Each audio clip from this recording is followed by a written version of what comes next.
వేతనాన్ని కార్మికులకు 10,000 రూపాయల వేతనాన్ని లేబర్ కోడ్లను 4 లేబర్ కోడ్లను 4 లేబర్ కోడ్లను కార్మికులకు కార్మికులకు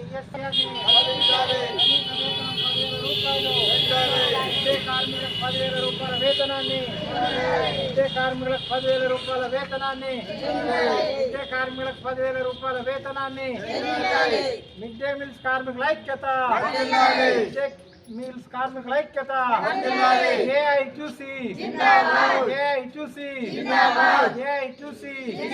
మిడ్ డే మీల్స్ కార్మికుల ఐక్యత మిడ్ డే మీల్స్ కార్మికులు రద్దు చేయాలి 4 లేబర్ కోడ్లను విద్యుత్ సవరణ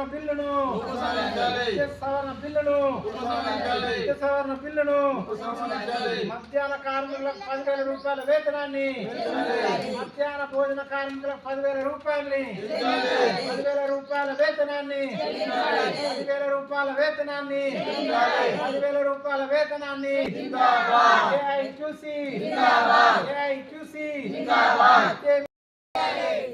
కార్మికుల ఐక్యత మీల్స్ కార్మికులకు 10,000 రూపాయల వేతనాన్ని మీల్స్ కార్మికులకు 10,000 రూపాయల వేతనాన్ని ఈఎస్ఐపిఎఫ్ సౌకర్యాన్ని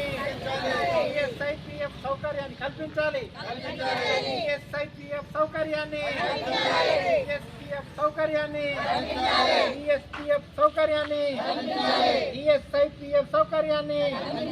కార్మికుల ఐక్యత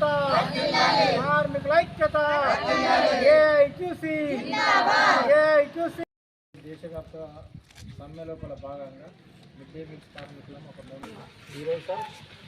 దేశవ్యాప్త సమ్మె లోపల భాగంగా మిడ్ డే మీల్స్ కార్మికులం అందరం కలిసి ఒక మెమోరాండం ఇవ్వడం జరిగింది. ప్రభుత్వానికి ఈ 11 డిమాండ్లు తెలియజేస్తూ మీరు ఉత్తరం రాయాల్సిందిగా మీకు ఓకే సార్. కార్మికులతో కలిసి తహసీల్దార్కి ఒక మెమోరాండం 11 డిమాండ్లతో ఒక మెమోరాండం ఇవ్వడం జరిగింది. దాంట్లో 4 లేబర్ కోడ్లను రద్దు చేయాలని, అట్లనే ఏదైతే కార్మిక వ్యతిరేక విధానాలు అవలంబిస్తుండో వాటిని రద్దు చేయాలని, పరిశ్రమలను ప్రైవేట్ పరం చేస్తారు దాన్ని రద్దు చేయాలని, కొత్తగా ఏ పరిశ్రమ అనేది పెడతలేరు దాన్ని కొత్త పరిశ్రమలని ప్రభుత్వం నెలకొల్పి కార్మికులకు హక్కులు కల్పించాలని, జీవనోపాధి కల్పించాలని మేము ఏఐటీసీగా డిమాండ్ చేయడం జరుగుతున్నది. ఈరోజు నా పేరు కమలాపురం రాజన్న, ఏఐటీసీ జిల్లా ఉపాధ్యక్షుడిని. ఈరోజు దర్పల్లికి రావటం జరిగింది. ఎందుకంటే ఈ కార్మికుల పక్షాన మిడ్ డే మీల్స్ కార్మికుల పక్షాన ప్రభుత్వానికి ఒక విన్నపం చేస్తున్నది ఏంటంటే, ఈ ప్రభుత్వము ప్రజా వ్యతిరేక విధానాలు అవలంబించకుండా ప్రజలందరికీ ఉపయోగపడేటట్టు చేయాలని మేము కోరుకుంటున్నాం. ప్రతి నిత్యము ఈ 10 సంవత్సరాల నుంచి ప్రభుత్వము ప్రజా వ్యతిరేక విధానాలను అవలంబిస్తుంది. హిందువులమని అందరి బంధువులమని ఓట్లు తీసుకున్న తర్వాత పెట్టుబడిదారులకే అదానీ అంబానీ లాంటి వాళ్ళకి ఉపయోగపడే చేస్తున్నది. అట్లనే చట్టాల్ని 4 కోడ్లుగా 1444 చట్టాల్ని 4 కోడ్లు చేసి కార్మిక వ్యతిరేక విధానాలను అవలంబిస్తుంది, కార్మికుల పొట్టగొట్టడానికి ప్రయత్నిస్తుంది. దీన్ని ఏఐటీసీగా తీవ్రంగా వ్యతిరేకిస్తున్నాం. ఇప్పటికైనా ప్రభుత్వం బుద్ధి తెచ్చుకొని మెదలాలని, లేకుంటే తగిన గుణపాఠం చెప్తామని హెచ్చరిస్తున్నాం.